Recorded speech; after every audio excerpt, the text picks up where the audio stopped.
Hola, bienvenidos a la quinta clase sobre la teoría de la demanda efectiva. En esta sesión vamos a exponer la teoría de la demanda agregada desde la perspectiva caleskiana. Para partir del análisis tenemos que recordar el principio fundamental de la contabilidad nacional, el cual nos va a indicar que los ingresos total generados por la venta de la producción tienen que ser igual al gasto total. Esto implica que la demanda agregada tiene que ser igual al ingreso agregado y tiene que ser igual a la producción agregada. El ingreso, recordando videos o clases anteriores, se va a componer de la masa salarial y de las ganancias. Y por otro lado, la demanda total se va a componer del consumo y la inversión. Todo esto en una economía sin comercio internacional y con gastos de gobierno no despreciables. Entonces, la masa salarial total la podemos expresar como una función de la cantidad de empleo que hay en la economía y el nivel de salarios. Por ende, la masa salarial va a aumentar cuando aumente el nivel de empleo y cuando aumente el nivel de salarios. Es decir, que el coste total que tengan que pagar las empresas va a aumentar si es que aumenta el nivel de empleo porque aumentó el nivel de producción o porque subió el costo del trabajo, que serían los salarios. Siguiendo la descomposición del consumo de Kalecki, vamos a subdividir el consumo agregado en el consumo de los trabajadores y el consumo de los capitalistas. Esta diferencia va a estar dada porque van a haber hogares en la economía que van a recibir salarios y sueldos por participar en el proceso productivo y hogares que van a recibir ganancias. Y recordando que las ganancias son la diferencia de los ingresos generados por vender la producción menos los costos salariales. Si asumimos que los trabajadores no ahorran, esto va a implicar que todo su ingreso o toda la masa salarial es igual al consumo agregado de los trabajadores como clase. Entonces, la demanda agregada va a ser igual al consumo de los trabajadores más el consumo de los capitalistas más la inversión. Y como sabemos que el consumo de los trabajadores es igual al ingreso de los trabajadores, podemos expresar la demanda agregada de la siguiente forma: como función de la masa salarial y como función del consumo de los capitalistas y de la inversión. Entonces, en base a esta distinción del consumo, va a surgir la primera diferencia entre la demanda agregada keynesiana con la demanda agregada caleskiana. ¿Por qué? Porque Keynes va a asumir que todo el consumo va a ser inducido por el nivel de ingresos, pero Kalecki va a asumir que solamente el consumo de los trabajadores va a estar inducido por el nivel de empleo. Esto va a implicar que cuando aumente el nivel de empleo de la economía, todos estos trabajadores extracontratados van a aumentar la masa salarial y por ende van a aumentar el consumo de los trabajadores. Si calculamos la primera derivada de la demanda agregada cuando aumenta el nivel de empleo, vamos a obtener la tasa salarial o el nivel de salarios. Por ende, la pendiente de la curva de la demanda agregada caleskiana va a ser el nivel de salario. Por ejemplo, a un nivel de empleo N1 le va a corresponder un gasto agregado de demanda agregada 1. Pero, por ejemplo, si caen los salarios, esto va a implicar una variación en la pendiente de la demanda agregada.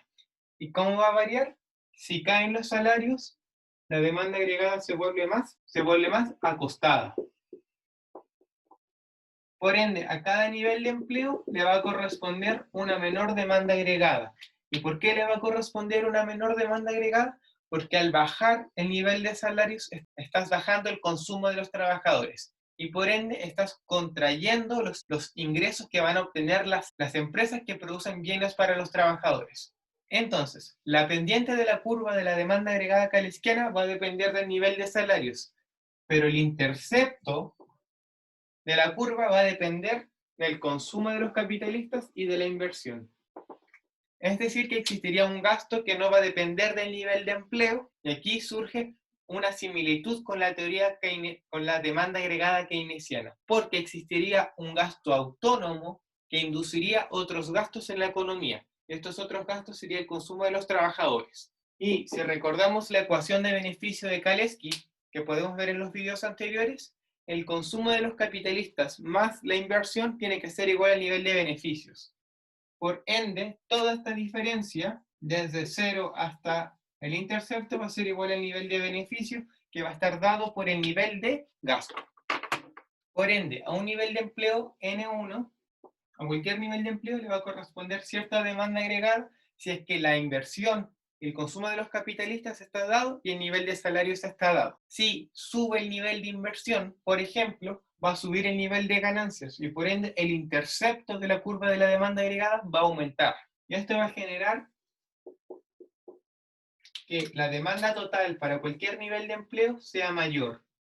¿Y por qué? Porque el aumento en la inversión generó un aumento en las ganancias de los capitalistas y también condujo a un aumento en el nivel de empleo y por ende un aumento en el consumo de los trabajadores. Tenemos la ecuación de beneficio, la ecuación de determinación de beneficio de Kalecki en una economía cerrada y sin gobierno y vamos a asumir que el consumo de los capitalistas va a depender de su nivel de ganancias. No vamos a considerar un consumo autónomo, sino que todo el consumo de los capitalistas va a ser inducido por su nivel de ganancias. Es decir, que mientras más ganen los capitalistas, mayor va a ser su nivel de consumo. Por ende, podemos expresar la ecuación de beneficios de la siguiente manera.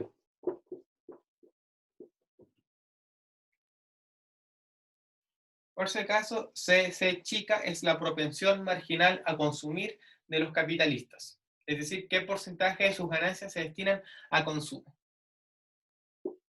Si despejamos el nivel de ganancias de la ecuación, vamos a obtener lo siguiente.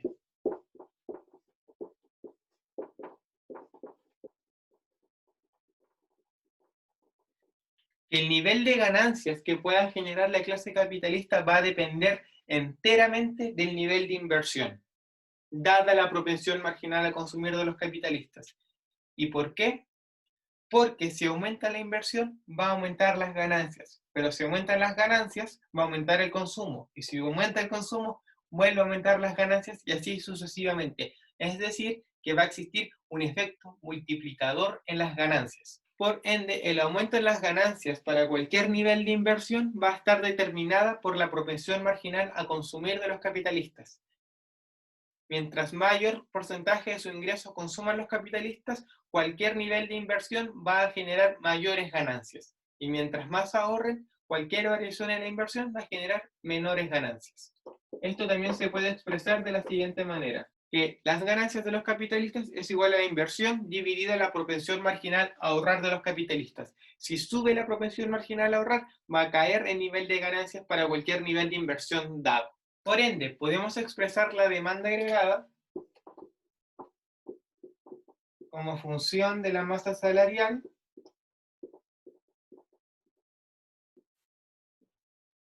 y la inversión.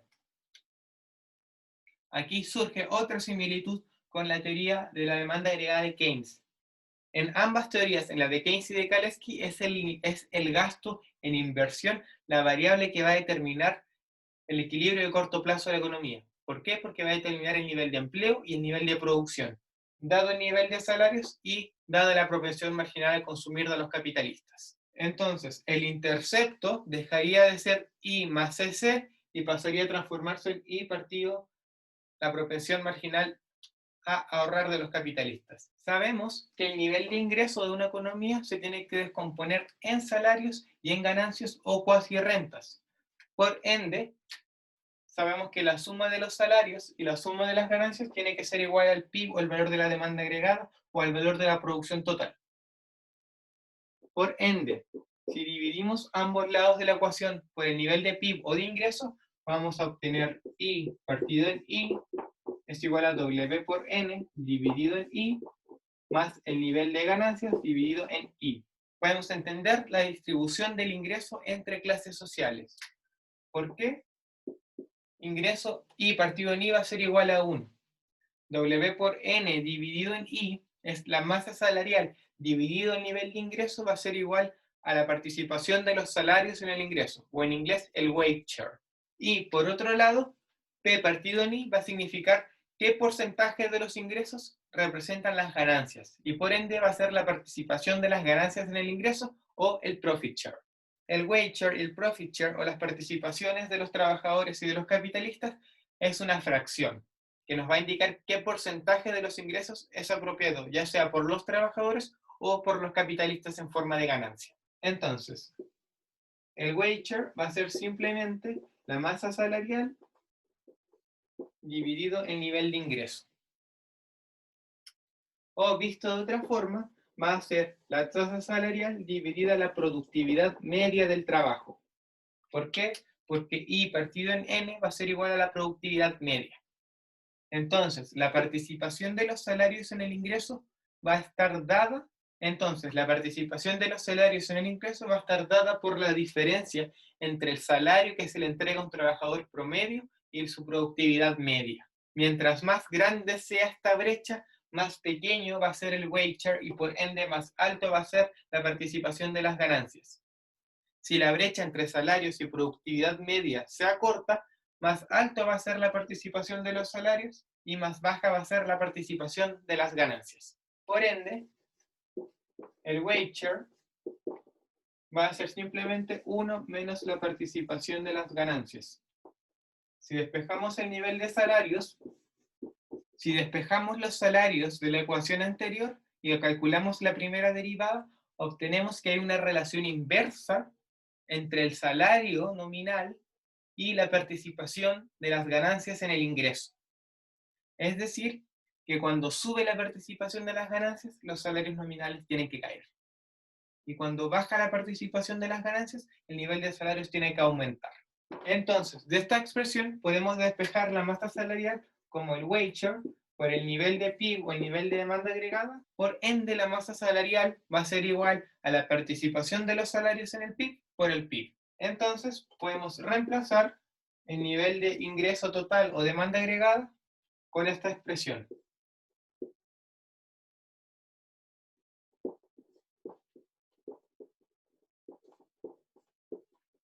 Si despejamos Y, que sería el nivel de producción o el nivel de demanda agregada, obtenemos lo siguiente.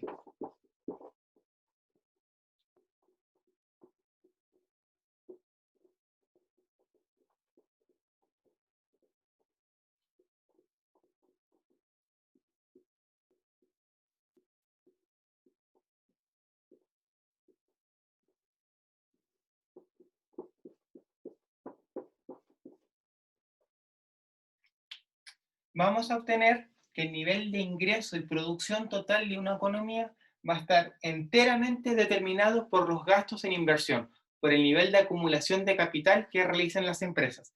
A mayor acumulación de capital, mayor nivel de empleo y producción, dada la propensión marginal a consumir de los capitalistas y dada la distribución del ingreso.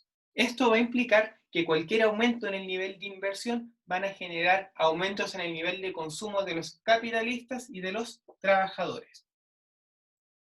Es decir, que el efecto multiplicador va a existir, pero va a existir diferenciado para ambas clases sociales. Por ejemplo, si soy un panadero e invierto y gasto 1.000 pesos en adquirir un nuevo horno industrial, la empresa que va a producir los hornos industriales recibe un ingreso de 1.000 por ese horno.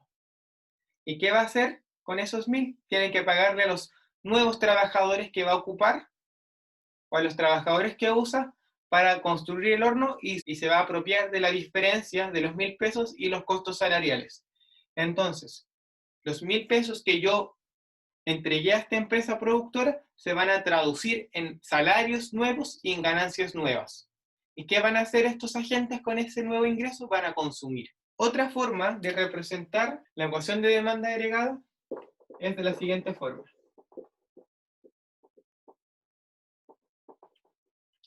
El nivel de demanda agregada va a depender enteramente del nivel de inversión, pero va a depender negativamente de la participación de las ganancias en el ingreso y de la propensión marginal a ahorrar de los capitalistas.